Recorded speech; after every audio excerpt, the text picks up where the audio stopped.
That was UniFrance who created it. Welcome, everyone. Please come in. No, we were supposed to come in now or not? Oui, bien sûr. Oui. Yes, you can come in, absolutely.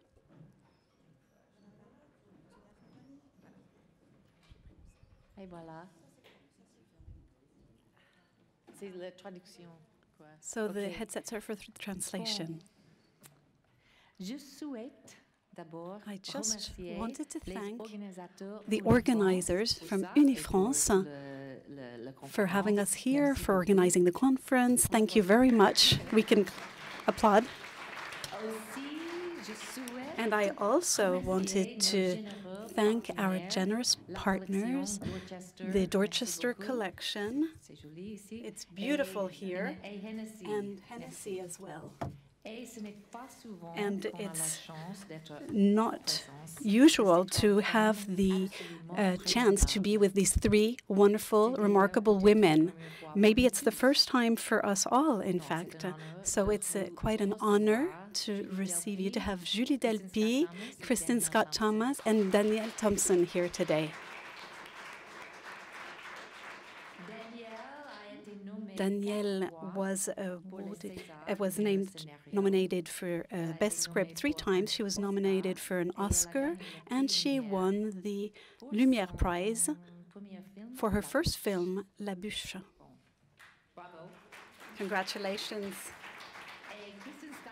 And Kristen Scott Thomas is also famous for her parts in English films or American films, and as well as in French films.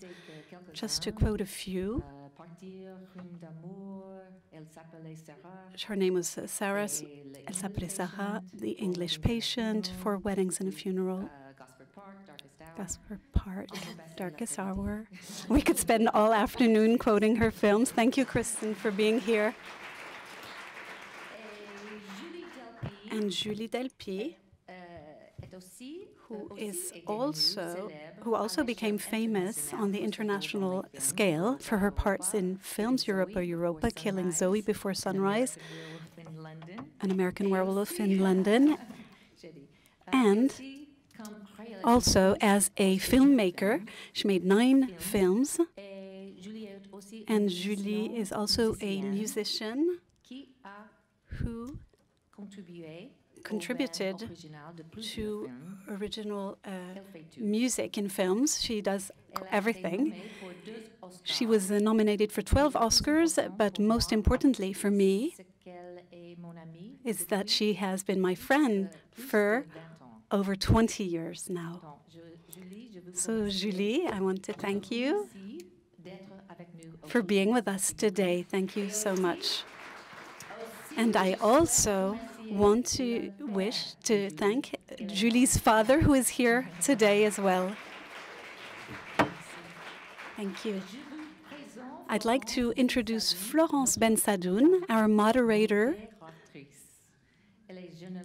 She's a journalist and writer. And Florence, I would like to thank you for guiding this discussion, this panel discussion today. And I think that's all. I give you the floor. Here you are. We can begin. Thank you. Is everything working? The microphone? So I'm delighted to be surrounded by these powerful, wonderful women, and we are going to share your experiences today. What is your career path? How did you become actresses, directors, filmmakers? Sometimes you do all 3 at the same time, different jobs at the same time. And how old were you when you discovered you wanted to work in film? Danielle. So I had a father. I wish I could have brought him here today, and a mother as well, who was an actress. And this is maybe one of the reasons why I didn't want to become an actress, because I saw during my entire childhood, I saw how wonderful it was to work in this artistic world. But at the same time, I saw how difficult an actor's or actress's life could be, because you need to be charming, to seduce constantly, and wait a lot around. So I wanted to work in film, but I didn't want to wait around, and I wanted to be the one who went to find others. And so I was lucky enough to be taken on board by my father, Gérard Houry. And I was maybe 20 years old, between 20 and 25 years old.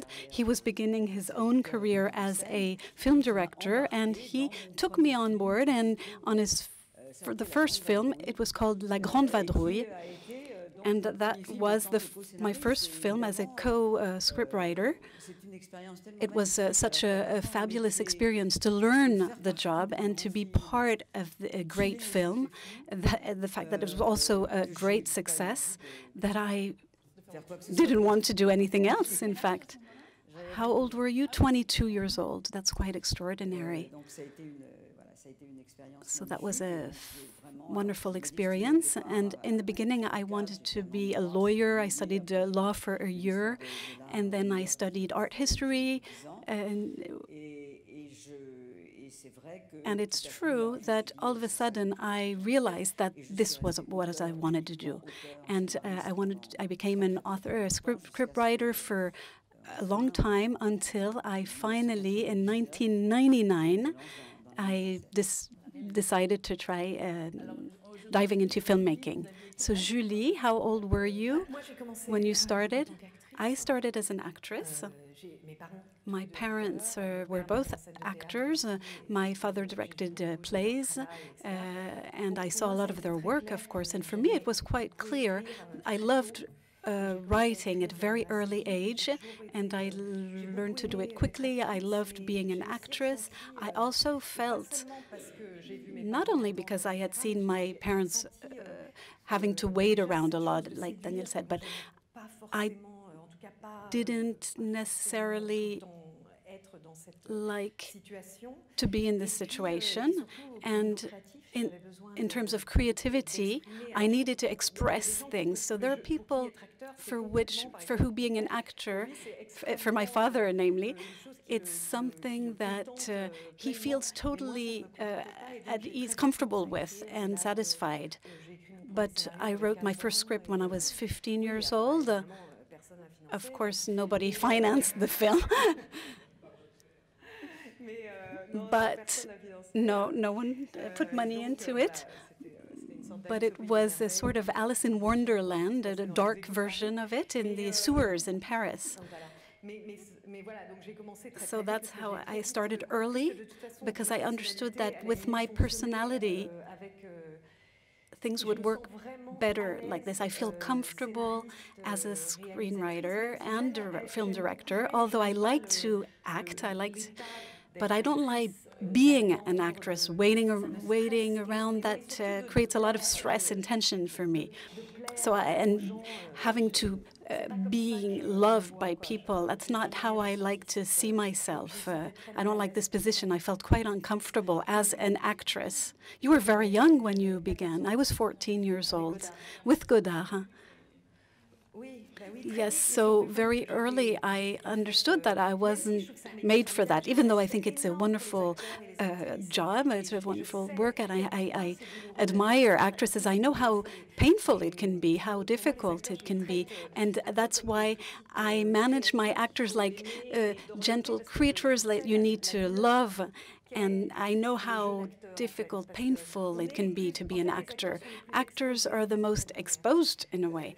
And I noticed that when we wrote it before with Stephen Hawking, we slept well, there was no stress. But 3 weeks later, when we shot the film, we became actors. And then there was no more, only sleepless nights. We stopped eating. And it became very terrifying and anguishing. And so that makes you more fragile in a way. Is it easier to act in your own films or to act in other people's films? I liked both, and that's what I did often. I appreciate, of course, in my own films it's difficult because there's a lot to do and I need support, important support from the first assistant. It depends on the situation, of course, and the cameraman, but it's hard to be just on one side of the camera. On both sides of the camera, sorry. Now I'm just getting over the last film. It was very tiring. I'm exhausted. And what about you, Christine? Kristen? In fact, I was never interested in cinema. And I wanted to be an actress, but I wanted to be on stage. I wanted to work in the theater. And I came to Paris to try to stop wanting being an actress, and I discovered a city full of movie theaters. I lived in the 6th arrondissement in Paris, and I went to the movies all the time, and I fell in love with movies and cinema. So I went to a theater school here in Paris, and people said, you're made for movies. And when I was told that, it was painful, because I said, no, I want to be on stage. I want to play in tragedies. And in fact, I also, by chance, I started working in films. I don't know exactly how, and now I think I like it. But there are times, it depends, at different periods, you don't like to do it. Sometimes you enjoy it because it's interesting, and you discover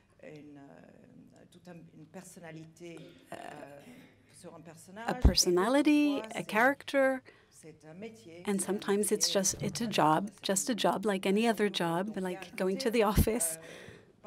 So sometimes it's very creative, and that's great, it's pleasant, but sometimes it's boring. That can happen. Yes, absolutely. I think that this is why we constantly are looking for something that could be motivating and make you want to discover other ways to act, other ways of being, expressing yourself. And I believe that that's what's more interesting when it's difficult. And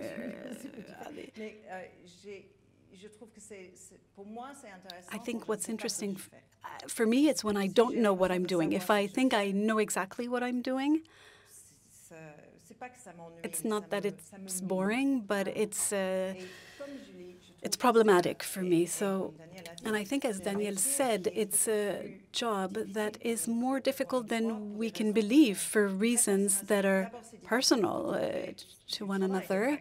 It's difficult to find work, to be accepted, and just the fact of acting. Every day you come on the set very early, you leave very late in the evening, and during this entire period, all these hours, you have this character somewhere, just right, it's right there, stuck in front of you, and you need to go and pick into the feelings, emotions, and you have to go quickly, straight to the point. At the theater, there are other rituals,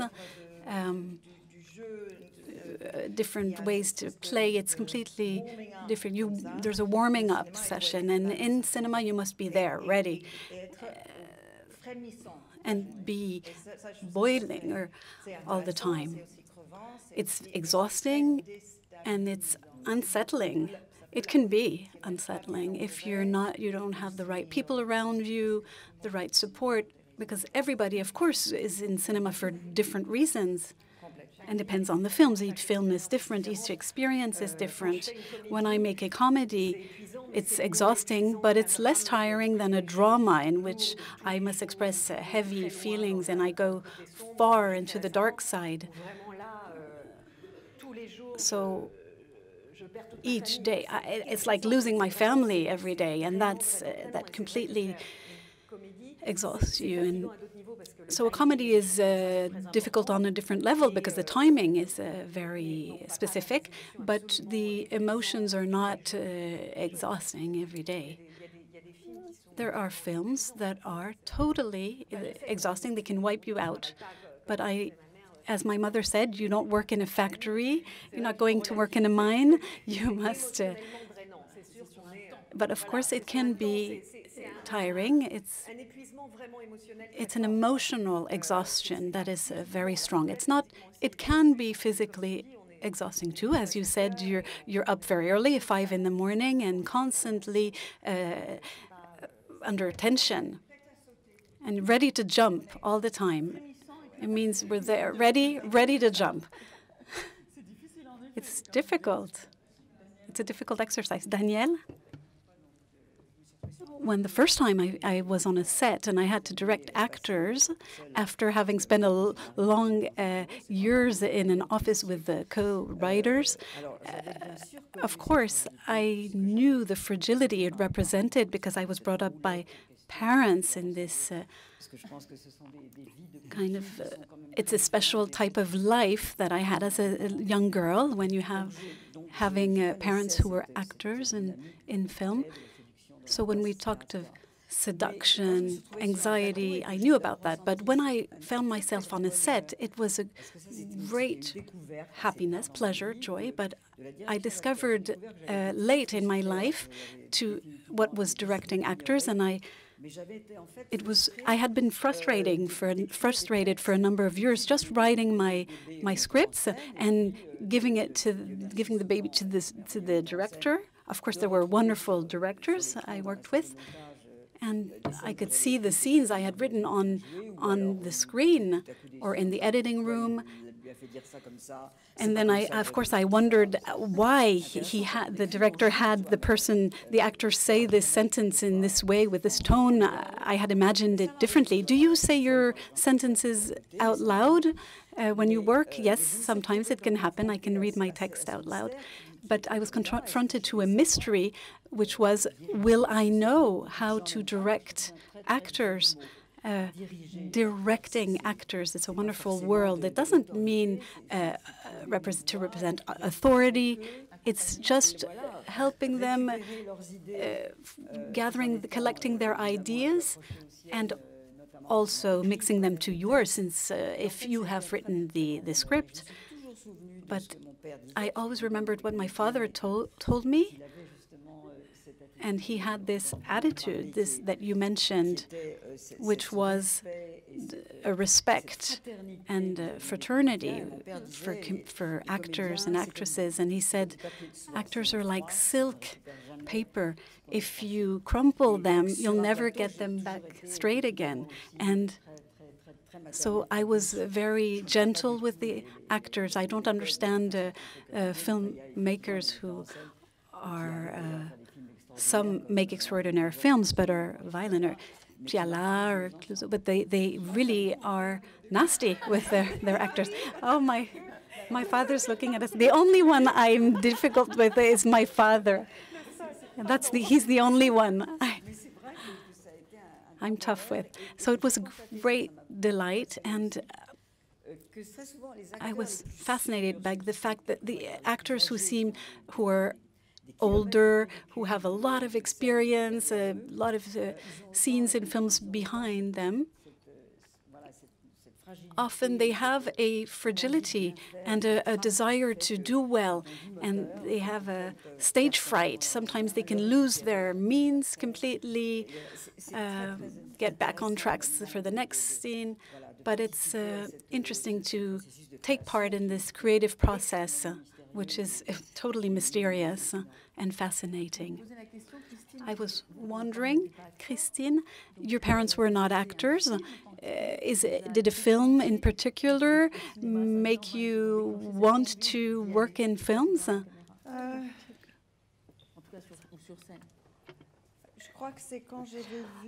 I believe it's when I saw, when I was very young, late on TV, when I should have been in bed, I saw a man and a woman, the Claude Lelouch film, and I saw Anouk Aimée and the beach and a raincoat or trench coat.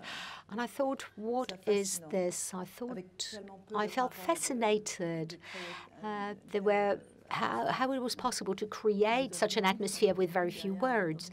And did you feel like being in the car as well? Yeah, I think I did. And what about the idea of becoming a film director? Well, it is an idea I really have within. It's very complicated. It's even a bit awkward and embarrassing because it is an idea I've had with myself for so long. And sometimes I say to myself, you know, you'll never try to do it again. But I suspect that you have to carry on, you know, insisting until you actually succeed in making a film. If we speak of your professions that are very different, is there a moment that you prefer in the making of a film? What I think is wonderful in our professions is that all those professions are so different. I mean, there's a solitary moment, which is the writing of the film, you know, maybe if you're 2 or 3, and then all of a sudden it becomes 5 or 6 people preparing, then 10, 12, and then all of a sudden you're on the set. And there you have a full crew. I think one extraordinary moment is when the actors actually start acting. It's like a child's dream. All of a sudden, you hear the words, you see the situation. I suspect that the filmmaker always seems to be very sure of what he or she does, but, I mean, to be perfectly honest, we don't really know what we're doing. And the great thing is that everything we had thought about is going to take place differently. I mean, you go to the set in the morning, and even if you thought about it for the whole night, you know, there's something there that I think it's Scorsese who was saying that to direct a film is like writing Proust research on, you know, some kind of roundabout of bumping cars. And what is magical is actually the making of a film. It's not what people think about, you know, when the film is released. It's not, it's the making. Respect to the Academy, but when I was an Oscar nominee, it was a great honor. And when people ask you if this is your aim, your goal, I would say that the reality is the work. It is creating that is extraordinary. I mean, if you are a nominee, it's wonderful, but it's not your aim. Basically, what is interesting is the making. I would have to say that every single stage is interesting for me. I mean, is there a moment that you prefer? No, I have to say that every single step is interesting to me. To make up a reality that is different from ours, you know, create something that has nothing to do with reality. This is why I always liked films. Films or movies are visual, literary, musical. It's all the sides of creativity, all the aspects of creativity in one single thing, you know, the ultimate art. What about you, Christine? There are moments, you know, just before the director says action,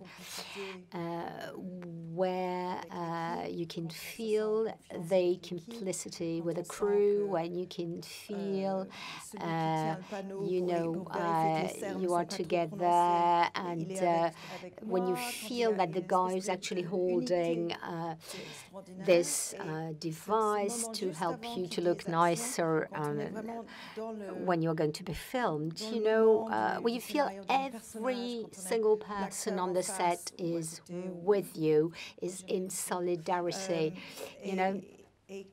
when you have the actor in front of you, and when you know then in half a sec, you're going to be unzipped, you know, like naked. I think this is absolutely an exquisite moment. It lasts for not even a second, but it's really beautiful. Julie, you're in between France and Hollywood. So what is the fundamental difference between making films there and making films here?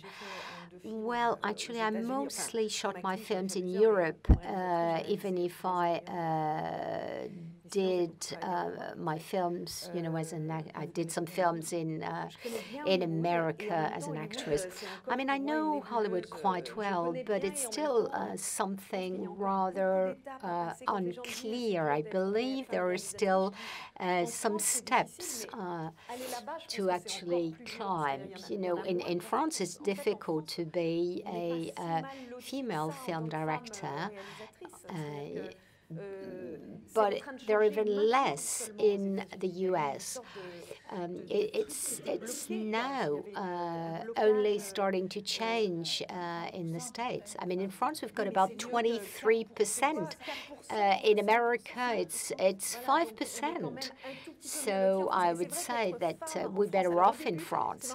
It's, well, you know, when I met a young filmmaker, woman who is 10 years younger than me, I told her it must have been difficult. And she said, well, not at all. And I realized that in 10 years, things had really changed. So in the US, it is, you know, they are in the process of changing things. So the situation is very different. So Hollywood is a complex system because you always have somebody above you. So people are very frightened to take decisions. People would say to you, you know, this is why you took a woman, you took a black person. And so everybody is afraid, you know. I would say that the studio system is fear, you know. So people take decisions that are based on the fear they have to lose their job, on the risk they run to lose their job. So I fear it's a fearful system. At the very top, there are only men, I think. I mean, you know, there are a few line of women underneath, but they're so much afraid of the men. So, but even the men are frightened of other men. So I have the impression that the guy who's at the very top of the pyramid is also somebody who feels he has somebody above. Is he frightened of dollar? You know, I always feel that they feel they have somebody on top of them who could actually make them redundant, sack them. So, you know, it's like if people saying that women are, you know, more emotional and that therefore they can have a breakdown in the middle of the shot, like if men were not emotional. You know, I mean, men are always have something wrong with their health, you know, always. I mean, each time I'm with a man, you know, they're very sensitive. Okay, that's my problem. So let's stop with this story. So I think Hollywood and France have very different systems. So it's easier to actually make a film in Europe. It's becoming more and more difficult because some systems are getting in place.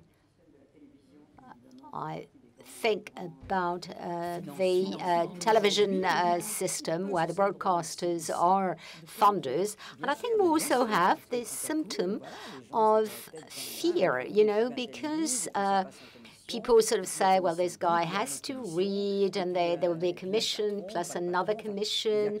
There'll be the boss, and then the other boss. You know, I think there is this feeling of fear of, you know, many people have to give their opinion, and there are a lot of consideration about, the level of power. That means that people do not take any risk. They want to remake the film that was good for the box office, Same poster, it's incredible to see how they can even duplicate the poster of a film that did well at the box office. But maybe we could say that I look at figures yesterday saying that in the 6 biggest studios in America, each of them gave a film to be made by a woman. Yeah, it is changing right now. We feel that we had to rape them to actually arrive to this stage, It's true that it's terrible to actually, speak about sexual harassment and everything that has happened for a year and a half in the States, for people to realize that there is a true inequality that is terrible, that it's twice as difficult for a woman to do a film. We have a deadline to make children, but we should make children before 40 years old, and as it is impossible to make a film. It would take you 15 years as a woman to make a film. So it's really tough. You look at 50% of girls who want to be filmmakers when they are in film schools, and then only 25%, and then in the end 20% will manage, But when you fight 3 years to make a film, it's fine. But when you fight 8 years, and if you hardly manage to make it with 2/3 of the budget you originally planned, it's really difficult to survive all this kind of tough situations. And after a while, people just, drop the case, and this is what you were saying, Christine, that, when you say that sometimes, people just sort of say, and it's...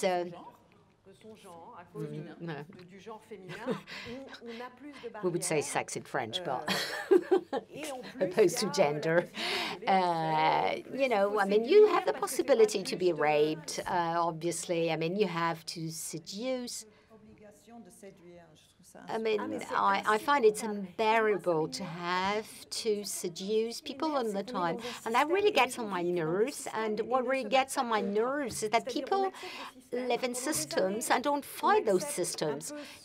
We accepted what Weinstein was imposing. He was not the only one. There are hundreds. He's the only one who fell. It's almost a joke. There are hundreds of them. But we were accepting the system, and women included, with a certain limit, but in a way, with the reward, and then you had the agent saying, you have to be nice, and it was all this game that actually drove me potty, drove me crazy, and people accepted this for years. It will take time, to undo this kind of attitudes. As a woman, I have no male mentor helping me. For men to be my mentors, they would have to be either my boyfriend or my ex-boyfriend. And Spielberg has no problem. He's the mentor to a lot of young men who are like him, like nerdy. And I'm sure, they didn't go to bed with Spielberg. There's a problem. And I believe that new generations have to impose this. The game shouldn't be played on neither side. If some of us actually play on some chords to succeed, then it makes everything wrong. Weinstein didn't become what he was in 2 minutes. He became what he was because some people made him believe it was possible. This is true. So in corporations, I mean, it's true for the dentist secretary, you know, going to bed with the dentist, sports, television, you know. I would say that cinema was some sort of catalyst because it was, you know, very exposed in a way, you know. But it's true in politics. The worst is when you find your dentist is attractive and then you can't go to bed with him anymore. You know, this is a real problem.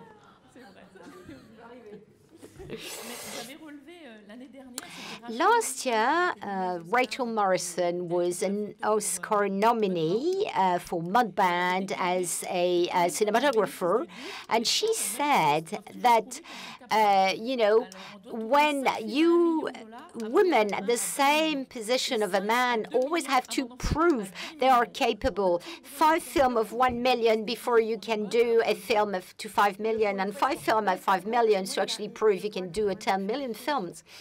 And, you know, I made films that were rather successful, but each time, is like if I went back to one, you know, back to zero. I mean, not really zero. If I make a second comedy after a comedy, maybe it will work. But otherwise, I go back to scratch. You know, even a man who does a film doesn't work at all, he does another one directly afterwards. You know, it's Edith Cresson, who was once François Mitterrand Prime Minister in the 80s. She said, we will know that women will be equal to men once a mediocre woman will get an important job or an important position. Women who actually manage are women who just fight like, you know, like beasts. It's not that we are the best, it's that we never did let go. Because if we had let go, I know that I would have never made any movie. Since 15 years old, I fought. I wrote my first script, you know, at 15 years old, and I did my first film. I was 36, 21 years. You know, it takes a long time, says Christine Scott Thomas, you know. There are a lot of great actresses in the States, you know. They spoke about the 4%. I don't believe I want a living proof. I have a lot of script. I will send it to all those actresses, you know. Oui, je veux que les gens causent là où ils ont leur argent, voilà.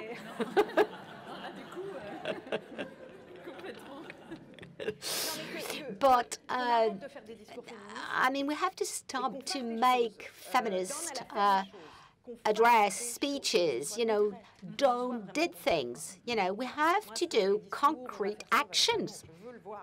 Speech, address, I want things to happen. Last year, in the collective 50-50 for 2020, was in Cannes, asking for parity, actually united. So that is in a year's time. They wanted that the selection committee could be a little more transparent. So what the collective obtained is that in France, and it was Françoise Nyssen, the Minister of Culture, who was in business until November, and she said that there will be a 5% increase in the budget. The CNC will give 15% extra in subsidies. This is our French Film Board, for films that have more than 5% women at key positions, you know, in a film. I mean, it has to become something really concrete and tangible. But it has to become tangible and concrete in schools. you know?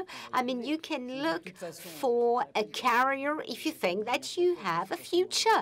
You know, if people don't think they will never be asked to work as cinematographers, they will not engage in studying, you know, the direction of photography. So I think that you are models for the students who are in front of us. And recently, I met Carla Simmons, who did Summer '93. She's from Catalonia, and everybody, you know, she said, I was always asked, who are you models?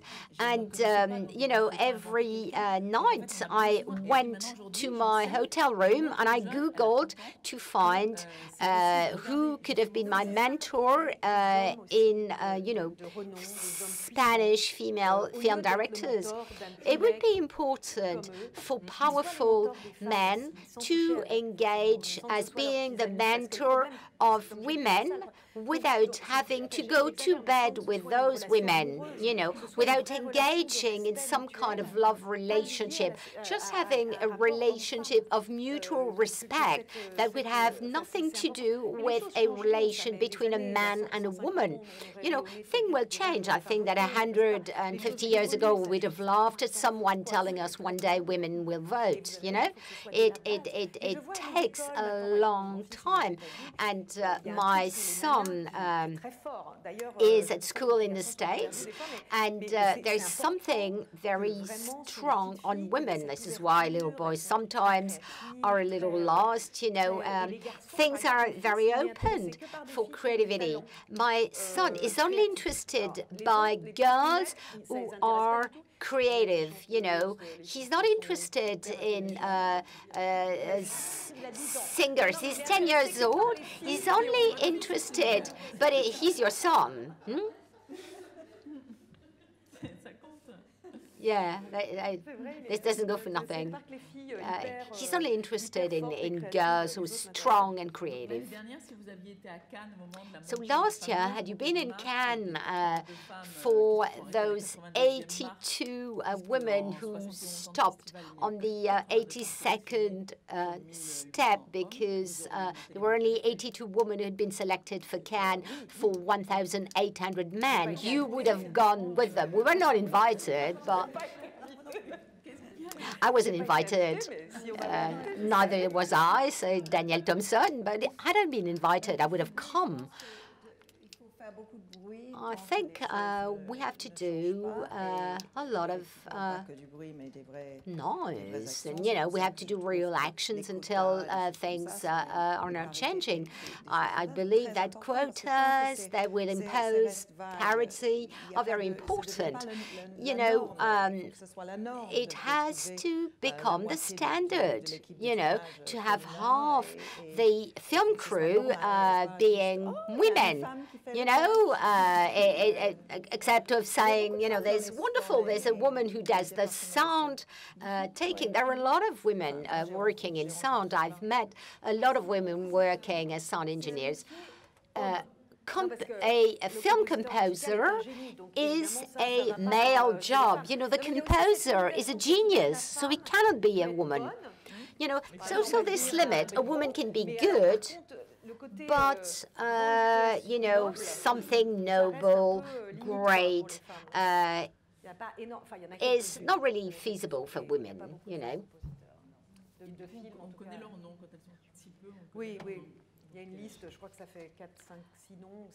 There's a list of about 4 or 5, no, 6 names, you know.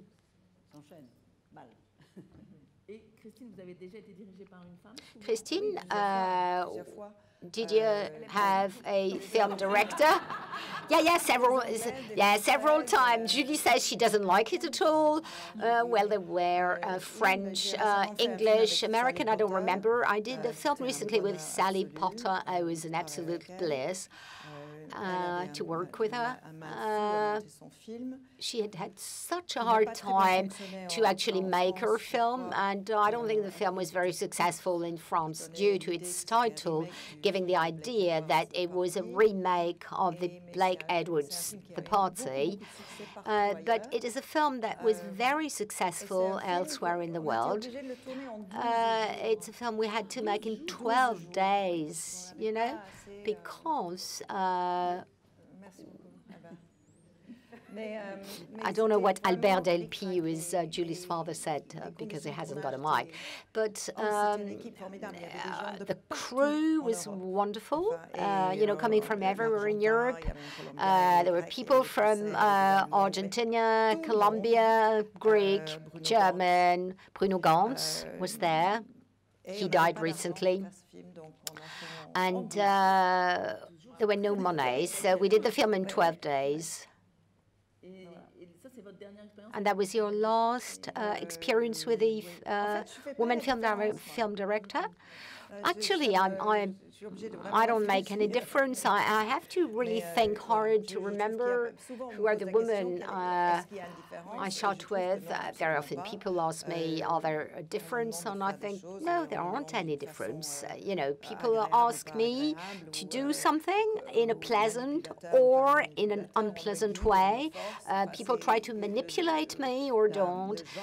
They guide me or they force me. I would say that the gender has nothing to do with this. I love working with female technicians, with boom operators, with a DOP. I did a film with Catherine Corsini,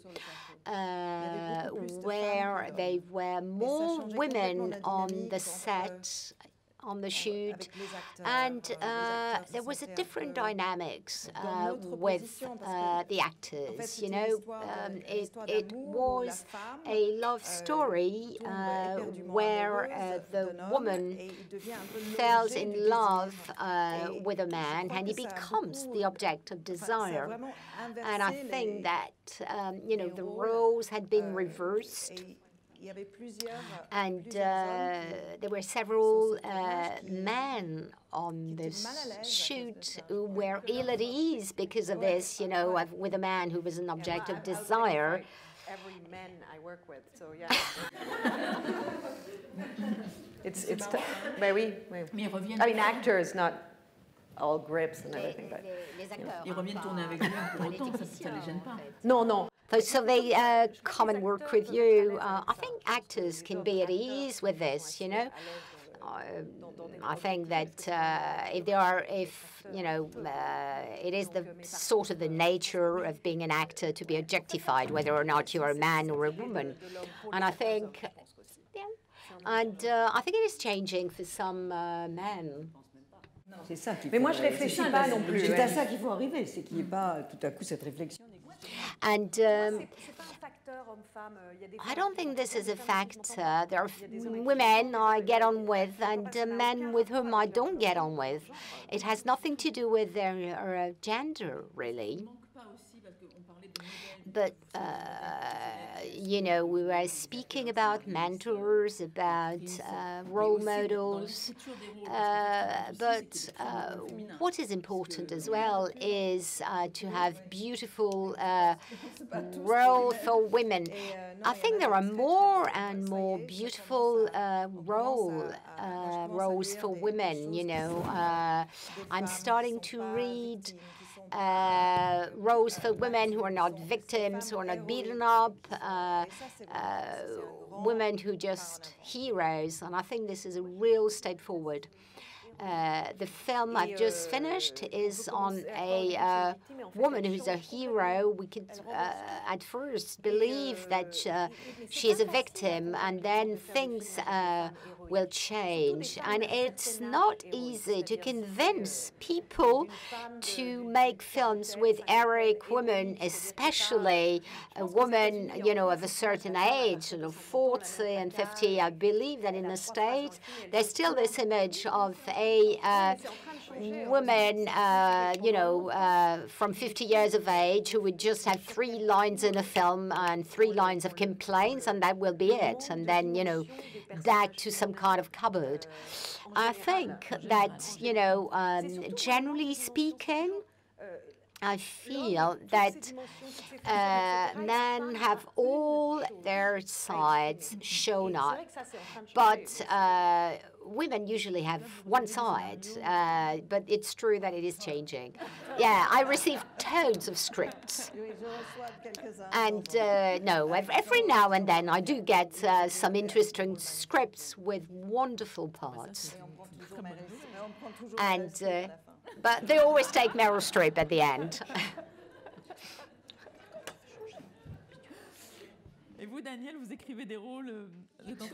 So what about you, Danielle? Are you writing roles for women? Bien sûr, mais enfin, j'aime bien aussi. Yeah, I like writing a role for men. I think this is one of the pleasure of writing. It's getting into characters who are far from who you are. And, you know, when I started writing with my dad, we were writing for Bourneville and De Funès, very famous actors of the 60s, and then for Belmondo. But when I did La Bûche, the log, I think, I'm not too sure about the English title, I wanted to do the portrait of 3 women, and I was an only child, so I've always been fascinated by families, you know, and because it is something I didn't know, and I find fascinating the fact that, you know, people can be so different after having been brought up by the same people. That was one of the details of my film. I chose 3 girls, but I could have imagined just as well that it would be the story of 3 men. My instinct, you know, then I wrote a lot of roles for women. What is curious, I mean, not for my last film, Cézanne and I, you know, where there were 2 men, Cézanne and Zola, but all the films I did before were comedies. They were not comic films, you know. I make a distinction. People always tell me you're very harsh with men. I say, no, I love men. I think men characters are wonderful. And people always say to me, and it's, no, your female characters are great. But I would say that my instinct drives me to writing female parts or characters that are not victims, you know, women who fight in everyday life, because I think this is what heroism really is, in a way. And I also think that the arrival of television and what we live at the moment, you know, the advent of all those screens. You know, now we can see female cops, and there is a lot of evolution, and in real life as well, yeah, says Florence Benson. When a woman is a hero, whether she is a cop or some kind of action woman, that means that men do not have such nice parts. So that could also inspire the real people watching you, you know, could inspire them. You know, those people watching the film. What about the projects that you're working on at the moment? No, presently I'm working on a television series. I don't think you have to make any difference. You know, you work as best you can. You try to surprise people. I would say that my great pleasure is to all of a sudden, you know, and it's great.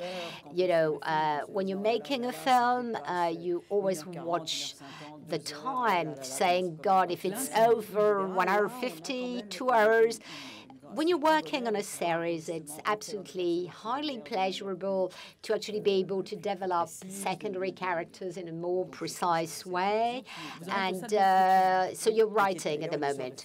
And it is the story of women. It is based on the 50s, 60s, which means almost a period movie, you know. And, you know, almost a period movie with costumes, yeah. It's about the early years of Brigitte Bardot through what this woman represented. It's really, you know, we're not speaking of Brigitte Bardot of today. We speak about this 15 years old, and it's not in 60 because everybody says that the sexual opening dates from 68. But no, we are in 56. Everything is very gray. We're only 10 years after the end of the Second World War, and the 19th century included for the women's condition is still deeply rooted in the mentalities, and God's Vadim is still, you know, my dad is still obsessed with Brigitte. No, but it's there was a true revolution. We're very curious and anxious to see this. So, Julie, we know you are finishing something, a film, and it's a film on a woman hero. I think it's going, a lot of people are going to like it, but it's a very controversial film. What's the title? My Zoe. It's on a mother and her daughter, but it goes quite far in terms of controversy, and it's controversial. So I think it's a big risk in terms of politics and socio-politics. So I'll see how it goes. And I'm also working on 2 series. I'm working on a film about a great woman singer at the end of the 60s. And so I'm doing different things at the same time. In fact, I understood that how it worked in film, and it took 8 years to finance this project. So I made other films in the meantime. I wrote other scripts because I know how much time it takes. So I work on different things to make sure that at least one project can become reality. So, Christine, yes, I'm finishing a comedy in which I played in autumn. It's an English comedy with a lot of women in it. It's a core film. A lot of women in Afghanistan, wives of military men. And it's interesting to see how these women survive with the absence of their husband, and they start singing.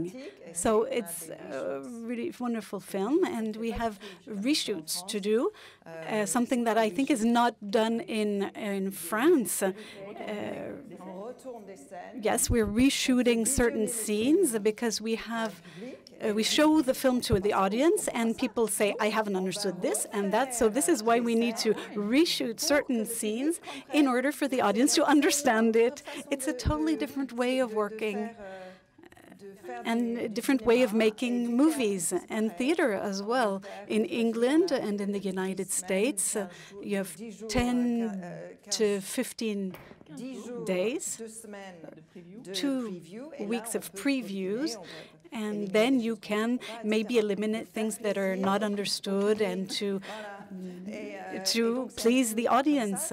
So this is why we're going to reshoot a few key scenes in the film, and I'm preparing another film. Just like Julie, I'm working on different projects. It's a comedy, a period film. And I'm really working hard on my own project. Thank you, all 3 of you.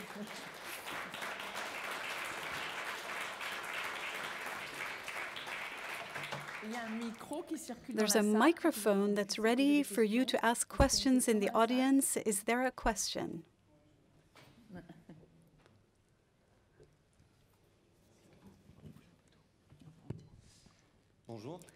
Hello, and thank you for having shared your experience with us. It's very inspiring. I'm a man, if you hadn't noticed. And so I'm an actor. And to stop waiting, I've also written my first film. And I have a question on my mind. I worked with women directors with whom I learned a lot, women cinematographers, script writers, and if I I thought if I make my own film, maybe I would choose a person, man or woman, depending on his or her work and what I liked about their work and how they can defend the project. So man or woman. For my part, I'm not going to look at the gender. And I thought whether it wasn't generational, about our generation, and that perhaps we have a different vision, and maybe different kind of open-mindedness, and I know it comes up often. Yes, I told a filmmaker who's 10 years younger, I think she said, no, not at all. Things have evolved a lot already. And for me, it was hell for the 20 years for me to be able to make my first film. I don't think it takes taking 20 years to make a film. It's crazy. Unfortunately, things are different now. But it's true that it was the case, and it is a reality for a lot of the former generations, and I think things still need to continue evolving, and for other countries like the United States to change in that way as well, because things are changing slowly there. And I believe that nothing is ever completely they're acquired and set forever. It's true, we've done some work in our generation, women before also, and things can change. Things can go backwards sometimes, and you have to protect this equality that we acquired, and what your generation thinks is normal. No, in fact, it took a lot of time for things to become normal, so you need to protect that, because things could change again. I'm very pessimistic. My mother was in the feminist movement, and I suffered from the lack of feminism in cinema in my generation. So it is true that in one generation after things improved, but it was still not easy. Now it's a little better, so let's hope things will continue to improve and change. And it's not, I think in the United States there are less films made by women today compared to 10, 20 years ago, so it's decreasing. No, less than many years ago.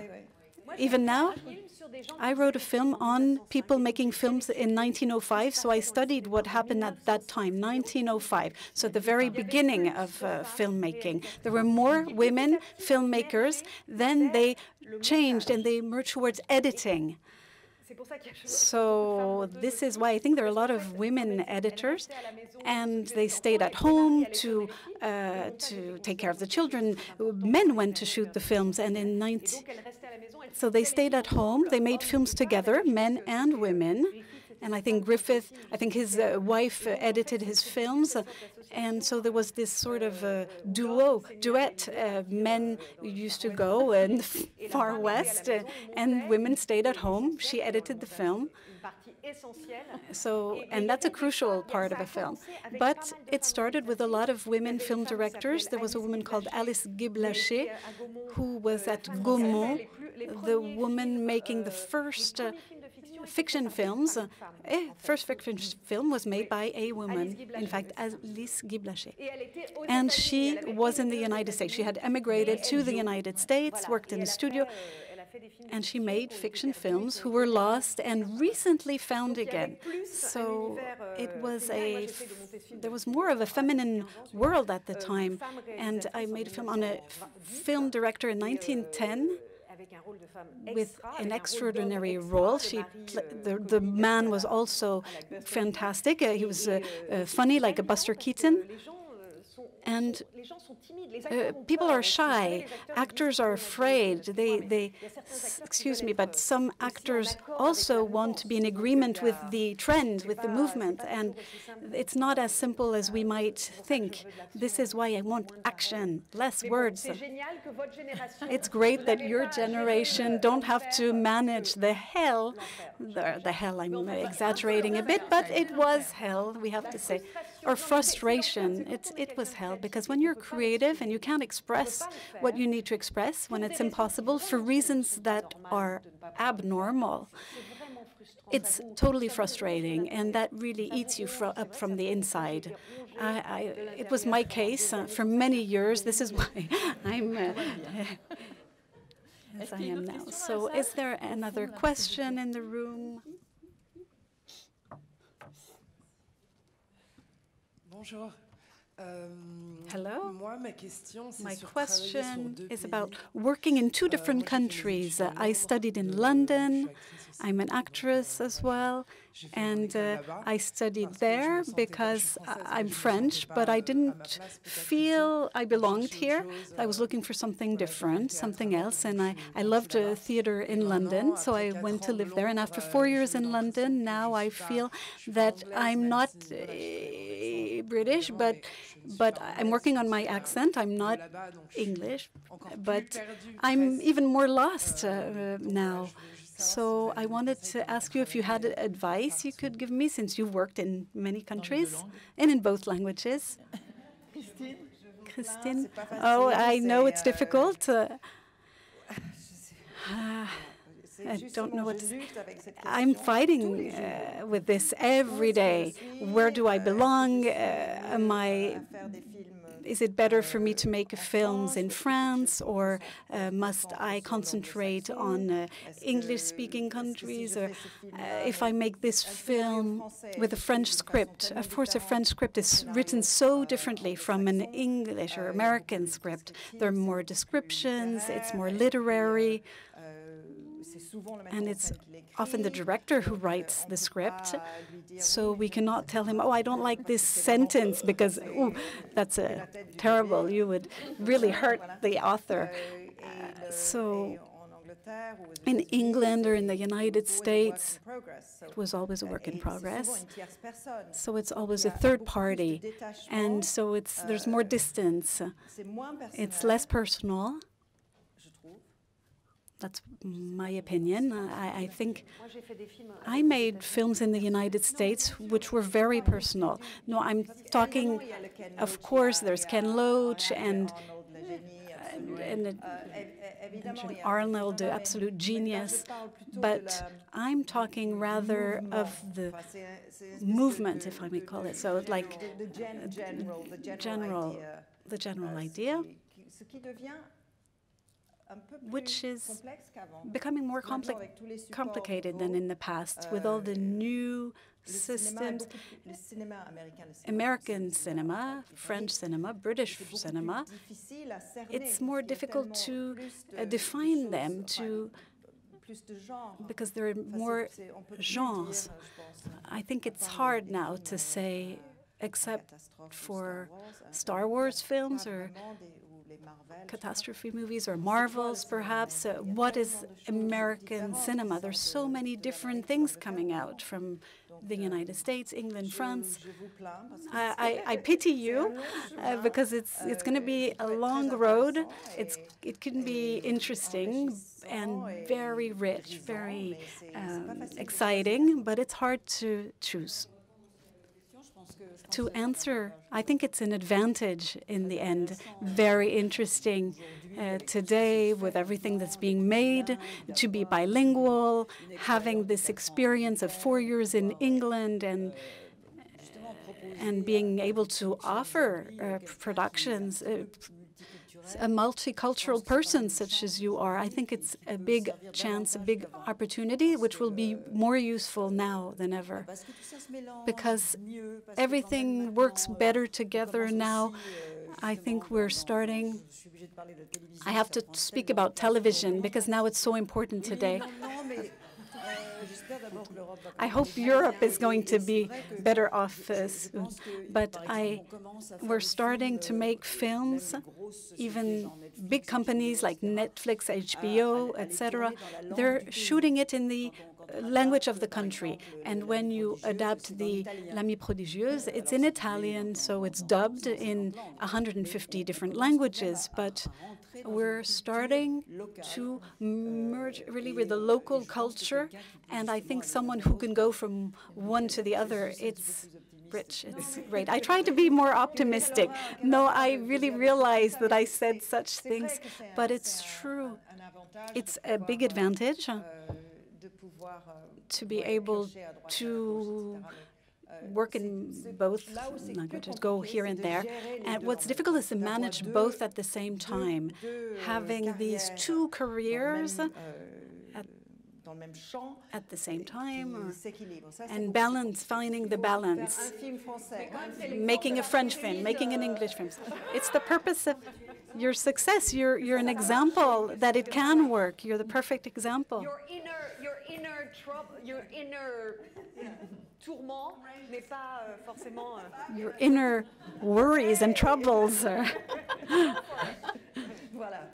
Est-ce qu'il y a une dernière question? Do you have a last question in the room?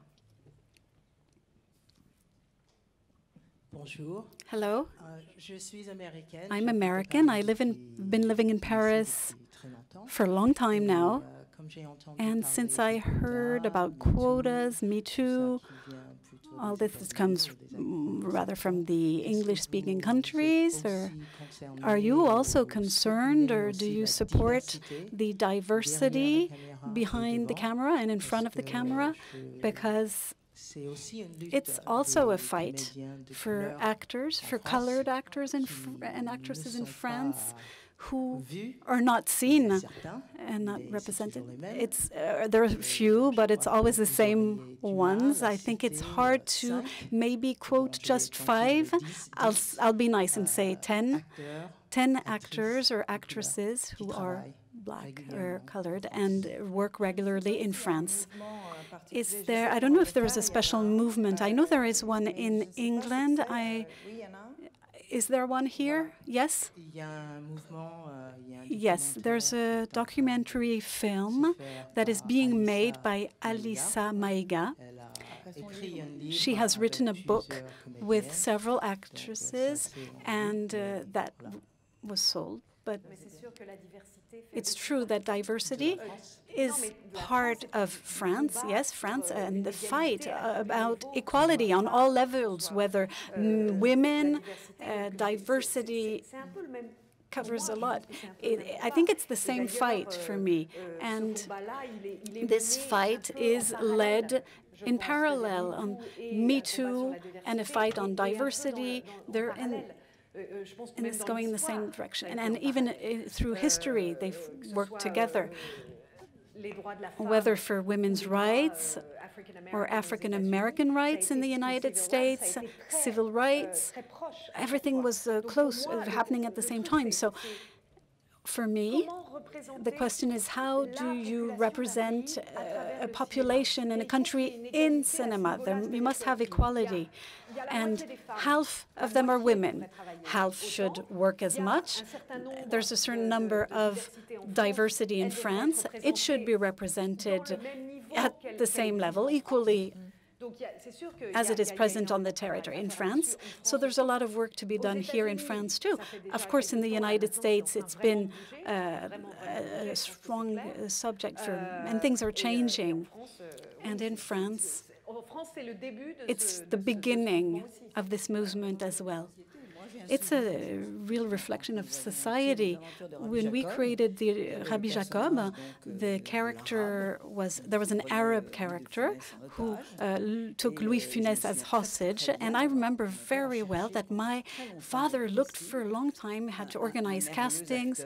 He found a wonderful actor from North Africa, and he had a wonderful actor, Mr. Giraud from the Comédie Française, and he changed him, dyed his hair. But that's what we did at the time. But now it's impossible. Things have changed. You cannot do this anymore. You can do things differently. And it's a pure reflection of society. It's a mirror image. So my example was not good, because today it's important in castings to imagine a colored actor, actress, without it having an importance in the story. In fact, and I think there are a few films in France, says Julie Delpy. I think sometimes it could be, yes, we could think it's her or her, whatever the color, it doesn't matter. It's like in advertising. For years, it's been this way. If it's not a product that directly concerns your origin, as a chocolate, cacao, you will have a black person, otherwise no, or a Brazilian person, perhaps. But I think it's it's really basic. I think that's not just where it stops. There's a question of age also. I thought an ad for a movie with an actor of 50 and the actress who was 30. And I sent him a text. So you mean it's a 50-year-old guy going out with a 30-year-old woman? But if it was the opposite, that would be the whole story. A woman, 50 years old, going out with a young guy. That would be the subject of the film. And in this case, it's not at all. It's absolutely normal. And here, once again, that's a fight to lead. And it's true. That's in France. Yes. The other way around, no, that's why people don't like it. I think it's another story. That's why everybody loves Trump. No, I'm kidding. Anyway. I think there's a question. Hello, Françoise Poms from CNC. I wanted to say that about diversity. We have a commission on diversity. It's not enough. We're working to do things better, of course, to improve things. And with all people from 50-50, with whom we did a lot of work very quickly in a year to make things move ahead and change in cinema. And now we're going to work on all the audiovisual aspects. We have a new work on diversity to lead, and I hope there will be good news during the Cannes Film Festival, because a lot of people working on the topic, and I hope that we will be able to bring improvements and changes. Of course, things cannot be done in one go, but we're on the right tracks, and I just wanted to say that we're taking this into account. Thank you, Françoise, for this intervention. And I want to thank all three of you for this very interesting and fun session.